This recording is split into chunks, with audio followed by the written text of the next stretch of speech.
बोलिए श्री सतगुरुदेव महाराज जी की, सच्चे दरबार की, गुरुदेव श्री आशुतोष महाराज जी की।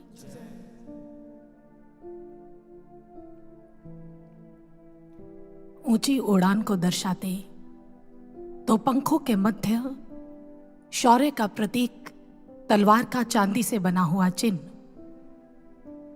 जिस पर देवनागरी भाषा में बलिदान लिखा होता है। यह है इंडियन आर्मी का बलिदान बैज। इस बैज को पाने का सपना प्रत्येक सैनिक देखता है, किंतु इसे पाना इतना सहज नहीं होता। वास्तव में यह पैरा स्पेशल फोर्सेस का सबसे बड़ा सम्मान है। इस चिन्ह को हर कोई धारण नहीं कर सकता। इसे केवल पैरा कमांडो ही लगाते हैं। पैरा कमांडो सेना के ऐसे घातक काबिल सैनिक होते हैं जो अत्याधुनिक हथियारों के अलावा बिना हथियारों के भी दुश्मन को समाप्त करने की काबिलियत रखते हैं। लेकिन पैरा कमांडो बनने के लिए जिस ट्रेनिंग से गुजरना पड़ता है, उस ट्रेनिंग के बारे में सुन करके ही कई लोगों के होश उड़ जाते हैं। इसके लिए उन्हें बतौर पैराट्रूपर्स क्वालिफाई करना पड़ता है। उसमें सिलेक्ट होने के बाद वे स्पेशल फोर्सेस को चुन सकते हैं। पैरा कमांडो की ट्रेनिंग के दौरान उन्हें 5 जंप आकाश से लगाने होते हैं, जिनमें से एक घोर रात्रि को लगाया जाता है। इसके बाद ट्रेनिंग के दौरान ना उन्हें सोने दिया जाता है, ना खाने दिया जाता है। मानसिक शारीरिक टॉर्चर भी किया जाता है।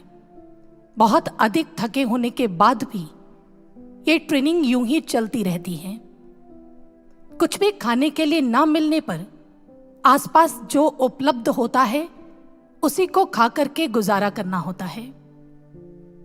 इन पड़ावों से निकलने के बाद उन्हें पिंक कैप दी जाती है और फिर बलिदान बैज के लिए उनकी अंतिम अग्नि परीक्षा होती है, जिसमें उन्हें कांच खाना होता है।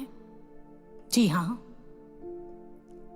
दरअसल पैरा कमांडो को ग्लास ईटर्स भी कहते हैं। यह एक परंपरा है। गुलाबी टोपी मिलने के बाद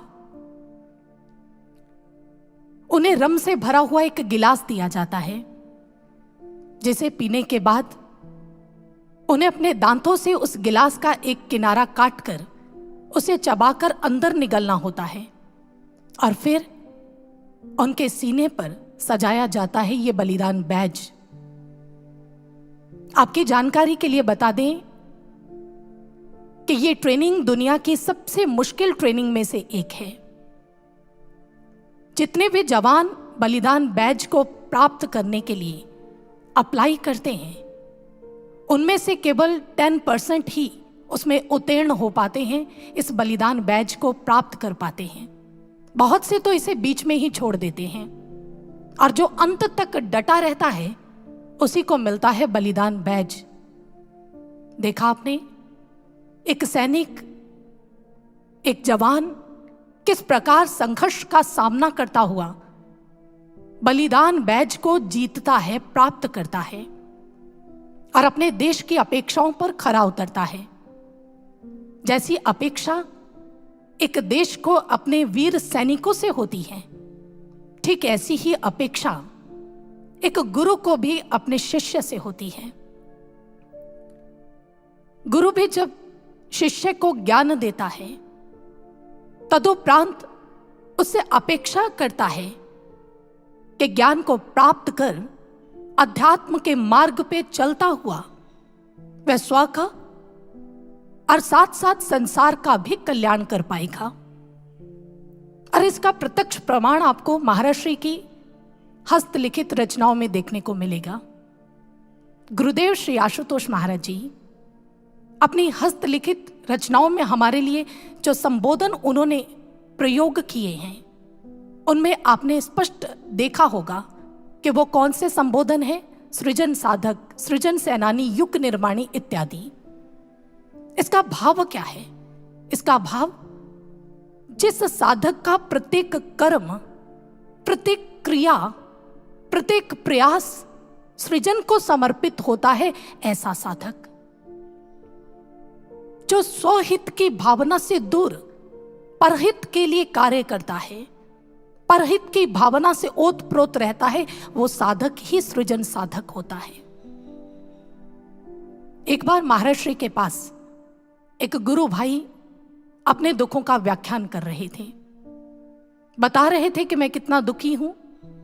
जब महर्षि ने ऐसा सुना तो सुन करके उसे कहा, मैंने तुम्हें ब्रह्म ज्ञान स्वयं के दुखों पर रोने के लिए नहीं दिया, अपितु हमने तो तुम्हें यह ब्रह्म ज्ञान संसार के दुखों की मुक्ति का निमित्त बनने के लिए दिया है।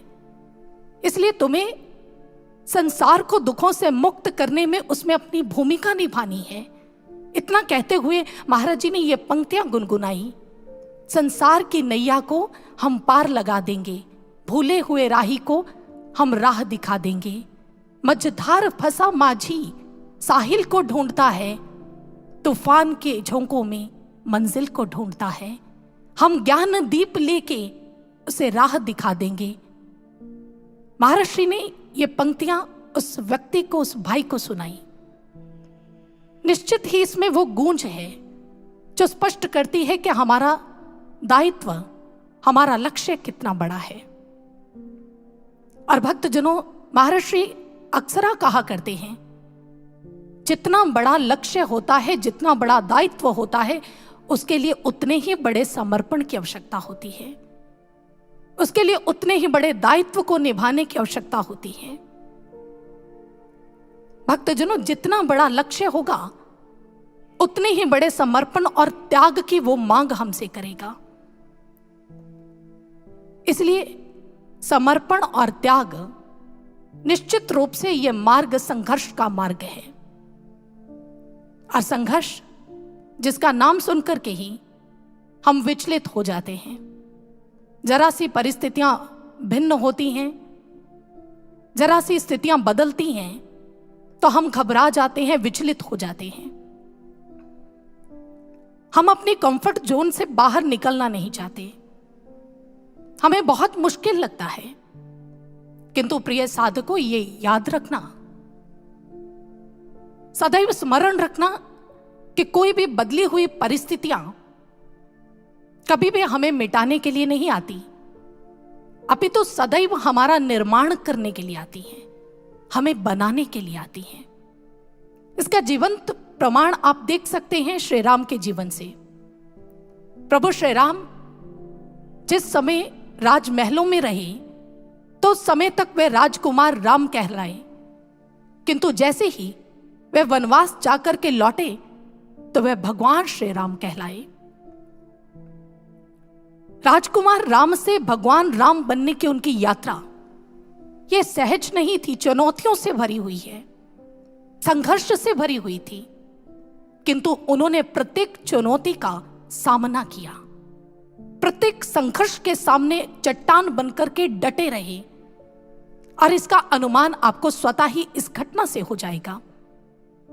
वनवास के दौरान एक बार लक्ष्मण जी ने श्री राम से कहा, भैया आप निर्दोष हैं, किंतु फिर भी आपको वन का कष्ट भोगना पड़ रहा है, वन का दुख देखना पड़ रहा है।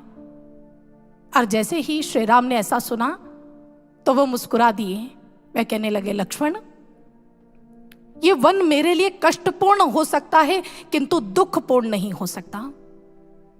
कष्टपूर्ण होना ये वन का स्वभाव है और उसमें दुखपूर्ण ना होना ये मेरा स्वभाव है। ऐसा था श्री राम का चरित्र, ऐसी थी वह दिव्य विभूति जो संघर्ष का सामना करने की प्रेरणा हमें देती है। जब भी ये घटना सुने, जब भी श्री राम की चरित्र का व्याख्यान सुने, तो ये अवश्य अपना विश्लेषण वहां अवश्य करना, ये विचार अवश्य करना कि अगर ऐसी स्थितियां हमारे जीवन में हो तो क्या हम उनके सामने टिक पाएंगे, क्या उनका सामना कर पाएंगे?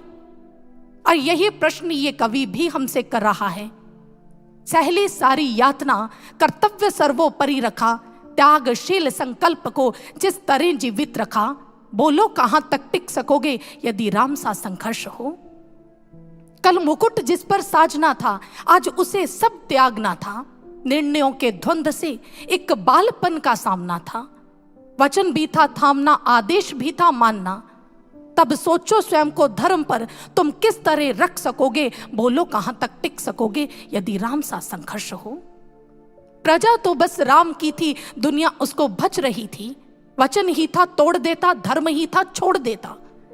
पर पीढ़ियां क्या सीख लेंगी, राम को चिंता यही थी। हो छिन रहा एक क्षण में सब कुछ, सोचो एक क्षण क्या करोगे, बोलो कहां तक टिक सकोगे यदि राम सा संघर्ष हो। है याद वो घटना तुम्हें जब राम थे वनवास में, सिया थी हर ली गई, था कौन उनके पास में। कुटी जब सूनी पड़ी थी, दो भाई और विपदा बड़ी थी। तब सोचो ऐसे मोड़ पर तुम धैर्य कब तक रख सकोगे, बोलो कहां तक टिक सकोगे यदि राम सा संघर्ष हो। वह तो स्वयं भगवान था, पर कहां उसमें मान था। किरदार भी ऐसा चुना जिसमें केवल बलिदान था। मर्यादा के प्राण थे, रघुवंश का अभिमान थे। क्या राम के अध्याय से एक पृष्ठ हासिल कर सकोगे, बोलो कहां तक टिक सकोगे यदि राम सा संघर्ष हो। कथा इतनी ही नहीं है, व्यथा इतनी ही नहीं है, कुछ शब्द उनको पूर्ण कर दे, राम वो गाथा नहीं है। जब तपे संघर्ष में तब हुए उत्कर्ष में, क्या तुम भी ऐसी प्रेरणा पीढ़ियों की बन सकोगे, बोलो कहां तक टिक सकोगे यदि राम सा संघर्ष हो। संघर्ष में हम अपनी भूमिका कैसे निभाते हैं, ये प्रश्न हमारे सामने ये पंक्तियां खड़ा करती हैं। और भक्तजनों याद रखना, एक व्यक्ति संघर्ष का सामना तभी कर सकता है जब उसे ज्ञात हो कि जिसके लिए मैंने संघर्ष करना है, मेरा उससे प्रेम स्थापित हो चुका है। जिसके लिए संघर्ष करना है उसके लिए प्रेम होना अनिवार्य है। श्री राम ने अपने जीवन में इन विभिन्न पड़ावों को पार किया क्योंकि मानवता से उन्हें प्रेम है, इंसानियत से उन्हें प्रेम है। मानवता के रक्षण के लिए उन्होंने ये संघर्ष किया। इसलिए भक्तजनों, जब जब भी हम संघर्ष के लिए सज्ज होंगे, तब तब हमसे उम्मीद की जाएगी कि हम भी ऐसे ही इसमें उत्तीर्ण हों। और इसके लिए हमारे भीतर समर्पण होना, हमारे अंदर प्रेम होना अनिवार्य है, अपने ध्येय के प्रति, अपने लक्ष्य के प्रति। लेकिन अगर प्रेम की बात करें तो प्रेम तो अलग अलग स्थान पर इंसान का जुड़ा रहता है। कोई किसी से प्रेम करता है, कोई किसी से प्रेम करता है। लेकिन महापुरुषों ने इस विषय में कहा है, छिन ही चढ़े छिन ही उतरे, ये तो प्रेम ना होए। अघट्ट प्रेम घट में बसे, प्रेम कहावे सोए। महापुरुष कहते हैं कि जहां पर आपका अगर प्रेम जुड़ा है और उसमें उतार चढ़ाव आ रहा है, कभी वह कम होता है, कभी अधिक होता है, तो समझ लेना यह सार्थक प्रेम नहीं, यह समर्पण की सही परिभाषा जीवन में घटित नहीं हुई। यह प्रेम नहीं हो सकता। अघट्ट प्रेम घट में बसे, प्रेम कहावे सोए। जब अघट्ट भाव जो कभी कम नहीं होता, जो एक अवस्था में रहता है, जो दृढ़ रहता है, जो एक समान रहता है, उसी को प्रेम कहते हैं। इसलिए हमारा प्रेम उनके प्रति होना चाहिए जिनके प्रति प्रेम करने से इसमें कभी त्रुटि ना आए, कभी कमी ना आए। अपितु ये प्रेम समाज के लिए, सृष्टि के लिए सृजनात्मक कार्य करें। और ऐसी प्रेरणा आइए इस उदाहरण से प्राप्त करते हैं।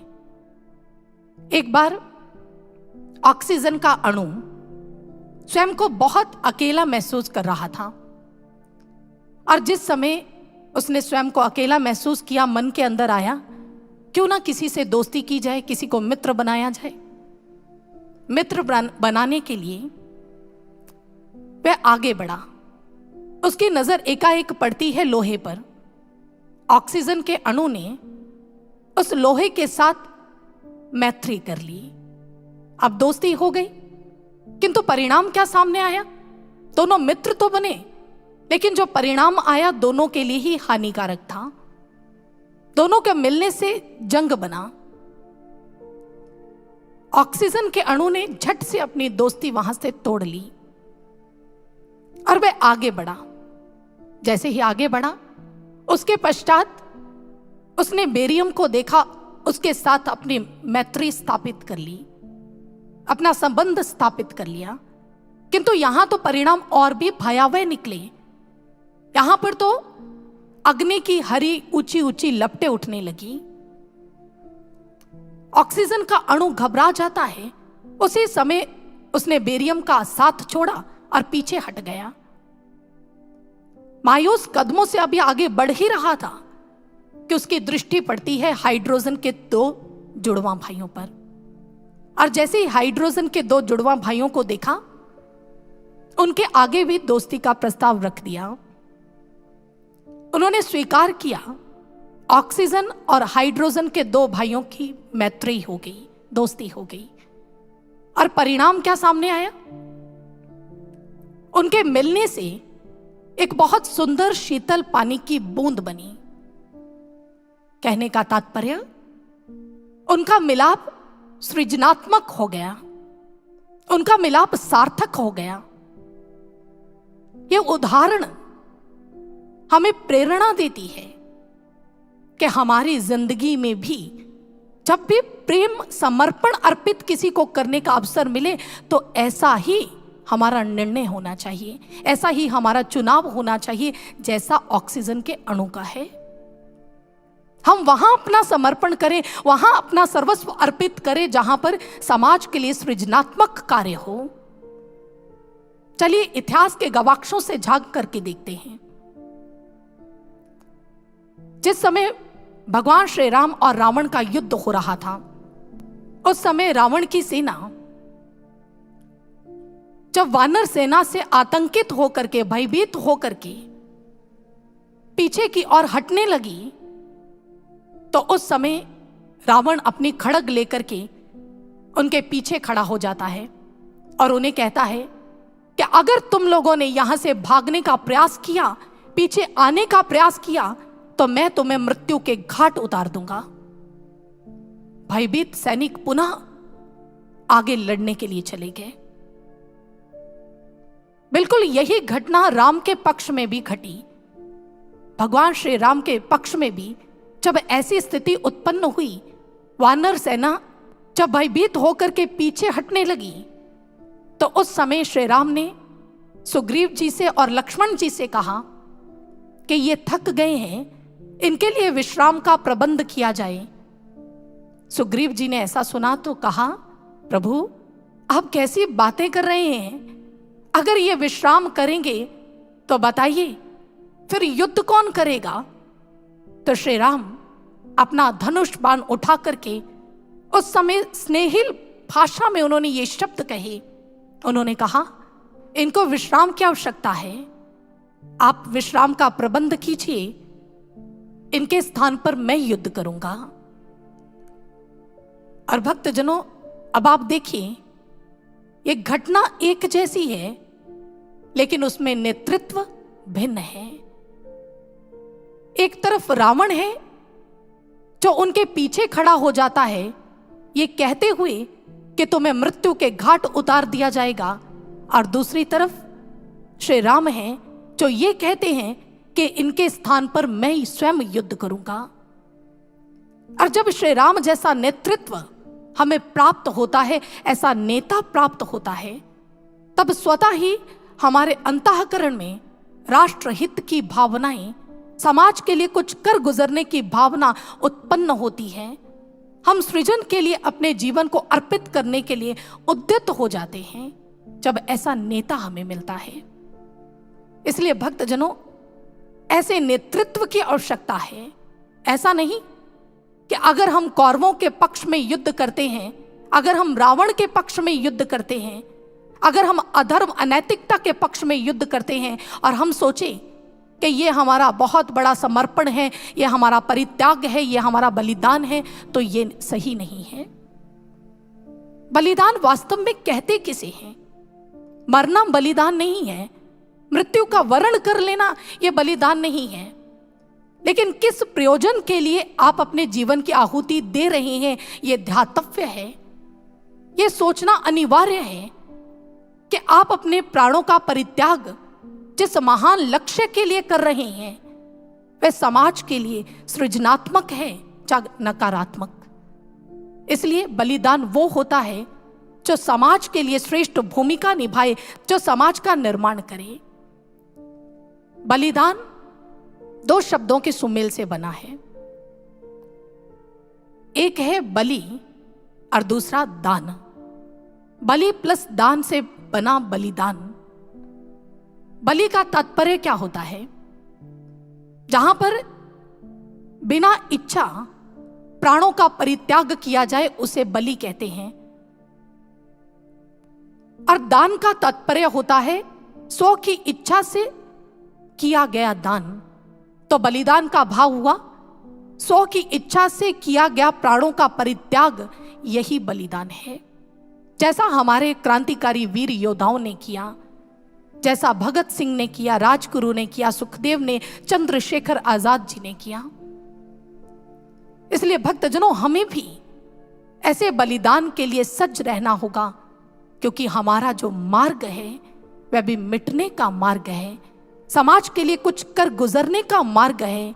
हमारे गुरुदेव ने हमसे यही अपेक्षाएं लगाई हैं। किंतु यहां पर यह भी सोचना अति आवश्यक है कि यह बलिदान हमारे जीवन में घटित कब होगा। ऐसा नहीं है कि कोई भी बाहर से बलिदान कर देगा अपना जीवन। जब भी बलिदान जीवन में घटित होता है तो उसके लिए अनिवार्य होता है उसका पहले हमारे अंतःकरण में घटित होना।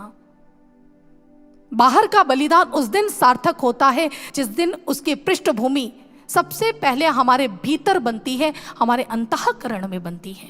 किसी भी बलिदान को करने के लिए सबसे पहले अपने विकारों का परित्याग करना, अपने विकारों का बलिदान करना अति अनिवार्य है।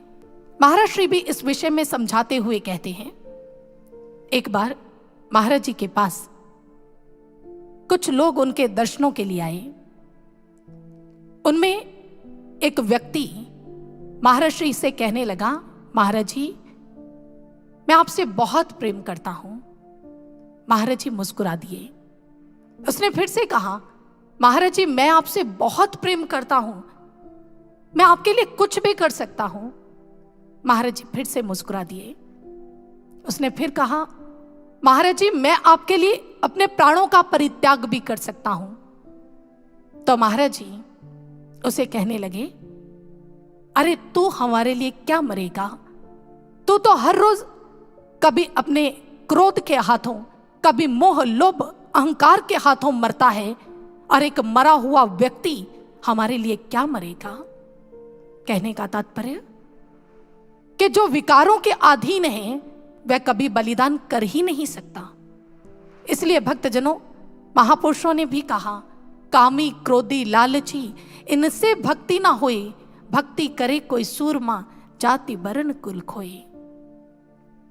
विकारों में जकड़ा हुआ व्यक्ति कभी बलिदान कर ही नहीं सकता, क्योंकि भक्ति जो हमसे परित्याग मांगती है, जो हमसे समर्पण मांगती है, जो हमें अपनी शूद्र भावनाओं से मुक्त होने का मार्ग दिखाती है। भक्ति हमसे शूद्र भावनाओं से मुक्ति मांगती है।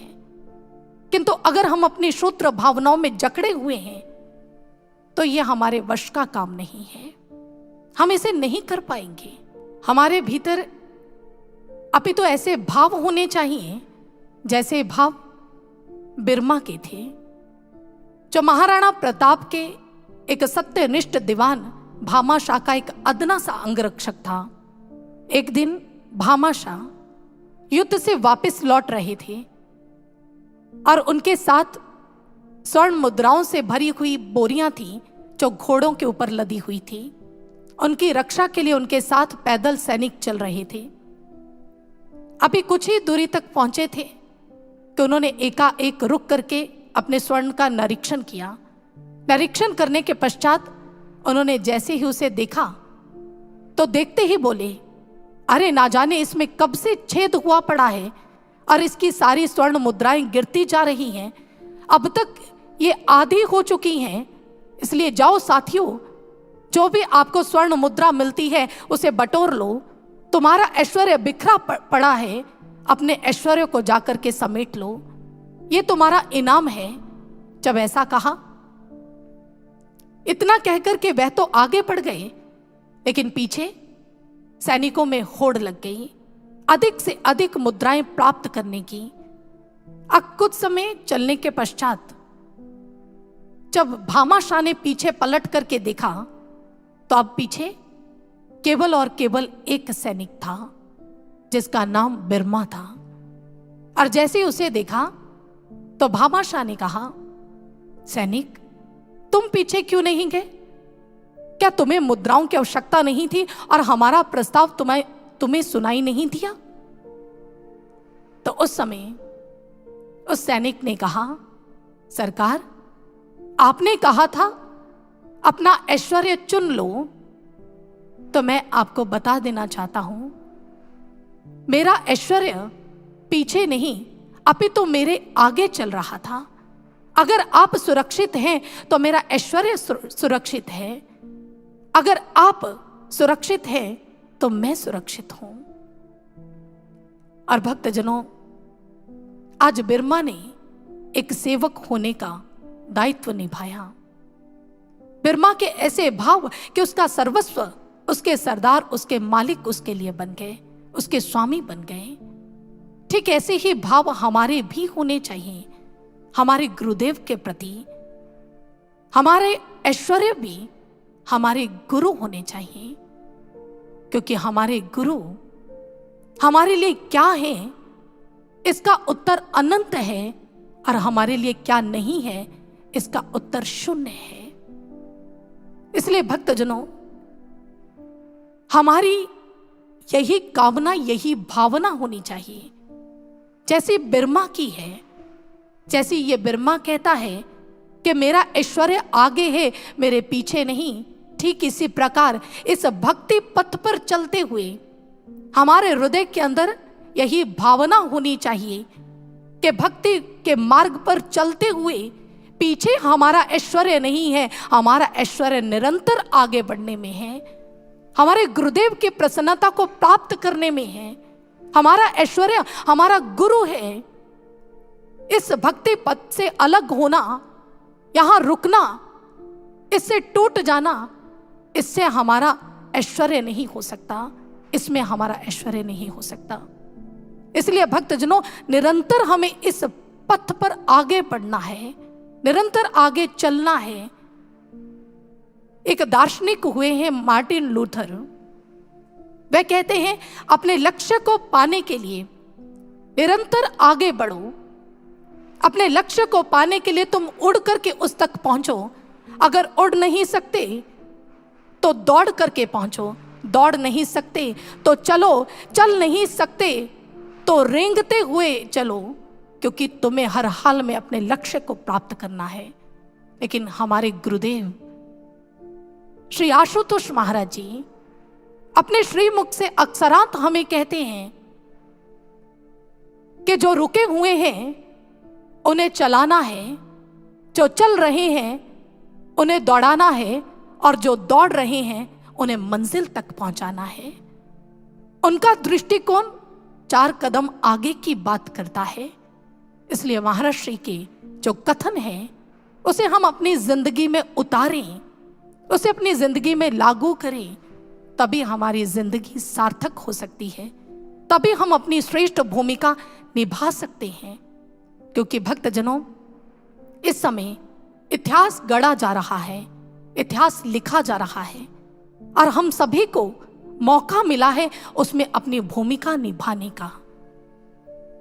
और ये भूमिका हमारी सुपात्र के रूप में होनी चाहिए। कुपात्र के रूप में नहीं। इसलिए भक्तजनों, प्रत्येक प्रयास कीजिए, प्रत्येक कर्म को सजगता से देखिए और यही विचार अपने हृदय के अंदर जगाइए, अपनी जो भी बनी भूमिका उसको आज निभाना है, एक अनोखी नई कहानी के सुपात्र बन जाना है। भाव, सुपात्र बनने के लिए कर्म करना है। कहीं ऐसा ना हो कि हमारी लेश मात्र भी त्रुटि, हमारा लेश मात्र भी अवगुण, हमारी लेश मात्र भी बुराई इस भक्ति पथ पर अवरोधक बन जाए, हमारी रुकावट बन जाए और हमारे लिए सुपात्र नहीं कुपात्र के रूप में हमारी भूमिका को लिख दे। इसलिए सजगता से अपने कर्म का दृष्टिपात कीजिए। कहीं ऐसा ना हो जैसा फ्रांस के अंदर एक कब्रिस्तान में देखने को मिलता है। फ्रांस के अंदर एक कब्रिस्तान है जहां पर ऐसे वीर सेनानियों के स्मारक बनाए गए हैं जिन्होंने विश्व युद्ध में अपनी श्रेष्ठ भूमिका निभाई थी, और उनको आज भी वहां पर लोग स्मरण करते हैं, अपनी श्रद्धांजलि अर्पित करते हैं। लेकिन उसी कब्रिस्तान में एक ऐसा स्थान है जिसे ई प्लॉट कहते हैं, और उस ई प्लॉट के अंदर 96 ऐसे सेनानियों को दफनाया गया जो पथभ्रष्ट हो गए थे अपने मार्ग से, जो अनुचित अनैतिक कार्यों में लग गए थे, और उन्हें वहां पर दफनाया गया। उस स्थान को नाम दिया गया हाउस ऑफ शेम, माने शर्मनाक घर। लोग वहां जाना अच्छा नहीं समझते, घृणा करते हैं। और भक्तजनों, याद रखना, कहीं ऐसी स्थिति हमारी जिंदगी में ना आए कि हमें भी जब स्मरण किया जाए तो घृणा की दृष्टि से हमें स्मरण किया जाए, घृणा के भाव से हमें स्मरण किया जाए। इसलिए इस अनोखी कहानी में सुपात्र बनने के लिए कर्म करना है। और सुपात्र बनने की प्रेरणा एक साधक को कहां से मिलती है, इसका प्रत्यक्ष उत्तर हमें महर्षि की ही हस्तलिखित पंक्ति से मिलता है। महर्षि ने लिखा, झेल ली हर चोट जाती साधना की ढाल से, चोट खुद ही फिसल जाती साध्य शक्ति उछाल से। प्रत्येक समस्या का, प्रत्येक दुविधा का, प्रत्येक दुर्गुण का, प्रत्येक अवरोध का अगर कोई समाधान है तो वह एक ही है, केवल और केवल साधना। साधना ही हमें बल देती है संघर्ष करने का, साधना हमें बल देती है अपने सद्गुणों के विकास का, साधना हमें बल देती है सृजनात्मक कार्य करने का। इसलिए भक्तजनों, सदैव गुरु आज्ञा में साधना में रत रहें, क्योंकि ये भी बलिदान है। हमारा मन कहता है कि हम ऐसा ना करें, और मन के विपरीत जाना, मन की इच्छाओं का विरोध करना, यह भी बलिदान है। और गुरु की आज्ञा बलिदान ही मांगती है, चाहे वह साधना करने का हो, सेवा करने का हो, या कोई अन्य काम करने का हो। इसलिए हमें साधना में सदैव लीन रहना है, गुरु की आज्ञा को शिरोधार्य करना है। और भक्तजनों, जो साधक साधना की भट्ठी में स्वयं को तपा लेते हैं, वो निश्चित रूप में कुंदन बन जाया करते हैं। जो साधना की गहराइयों में उतरते हैं, गुरु और शिष्य का अद्वैत संबंध उसे बोध हो जाता है। जब हम साधना की गहराइयों में गहरा उतरते हैं तो तब यात्रा होती है मैं से तू तक की यात्रा, शिष्य से गुरु तक की यात्रा, गुरुमय हो जाने की यात्रा। और जब एक शिष्य ऐसे मार्ग पर अपने डग भरता है तो उसकी दृढ़ता, उसकी भावना को देख करके गुरुदेव श्री आशुतोष महाराज जी स्वयं कहते हैं, एक बार महाराज जी ने एक शिष्य को ऐसा ही कहा था। महाराज जी ने कहा कि आप याद रखना, मैंने आप लोगों को अपने चरणों से नहीं, अपितु मैंने आप लोगों को अपने हृदय से जोड़ रखा है। सोच करके देखिए, जिस गुरु ने हमें अपने हृदय से जोड़ा हुआ है, जिसने हमें अपने हृदय के अंदर स्थान दिया है, उस गुरु का स्थान हमारे रोम रोम में होना चाहिए। हमारे लहू का एक एक कतरा उनका ऋणी होना चाहिए, उन पर कुर्बान होने के लिए तत्पर होना चाहिए। इसलिए भक्तजनों, आए उनके श्री चरणों में प्रार्थना करें कि गुरुदेव, हम आपके इस अभियान में योगदान चाहते हैं। हम चाहते हैं विश्व शांति का जो अभियान आपने छेड़ा है, हम उसमें अपनी श्रेष्ठ भूमिका निभा सकें, किंतु योग्य नहीं है कि हम कुछ कर सकें। इसलिए केवल यही कहेंगे, है काबिल नहीं मगर फिर भी तेरा करे स्वप्न पूरा, यही चाहते हैं। हमारे अंदर ये योग्यता तो नहीं कि गुरुदेव हम आपके कार्य के लिए कुछ कर सके, किंतु हाँ, ये भावना अवश्य है कि स्वयं को समर्पित कर पाए आपके प्रत्येक कार्य की सिद्धि के लिए, उसमें उचित भूमिका निभा पाए, ऐसी भावना अवश्य हृदय के अंदर है। और भक्तजनों, जो योग्य ना होने पर भी स्वयं को अर्पित करने की भावना रखता है, जो अपने अंदर ऐसे गुणों का विस्तार ना होने पर भी सदैव गुरु से याचना करता है, ऐसी प्रार्थना करता है, तो गुरु महाराज जी ऐसे साधक के लिए क्या कहते हैं? हमने एक बार ऐसा प्रत्यक्ष देखा। महाराज जी के पास एक युवा भाई बैठा हुआ था, उनके अंदर भी ऐसी ही भावना हिलोरे ले रही थी। महाराज जी बहुत प्रसन्न थे, आंखों में बहुत करुणा, बहुत प्रेम। महाराज जी ने उस युवा साधक को देखते हुए बड़े जोश के साथ ये शब्द कहे। महाराज श्री ने कहा कि अगर तुम्हारी ऐसी भावना है, अगर तुम्हारी ऐसी इच्छा है इस मार्ग पर डट करके चलने की, इस पर मरने मिटने की, तो याद रखना, अगर इस मार्ग पर इस सत्य के लिए तुमने अपने प्राणों की आहुति भी दे दी, तो तुम्हारे लिए वैकुंठ के द्वार खुले हुए हैं। और अगर ऐसा समय ना भी उपस्थित हुआ, तो तब भी तुम्हें समय समय पर अपने गुरु का मार्गदर्शन मिलेगा, अपने गुरु की दिव्य लीलाएं देखने को मिलेंगी। और महाराज जी ने जोश से भर करके कहा, तो फिर हुए ना तुम्हारे दोनों ही हाथों में लड्डू। और जैसे ही उस युवा साधक ने ये शब्द सुने कि हमारे गुरुदेव की आंखों में कितनी करुणा, कितनी दया है, और महाराज श्री ने हमारे दोनों ही हाथों में लड्डू रख दिए हैं, तो उसके मन से यही पुकार निकली, उसने यही कहा कि महाराज जी, जीता रखे तू हमें या धड़ से सर उतारे, अब तो भक्त प्रेमी कहता यही पुकारे।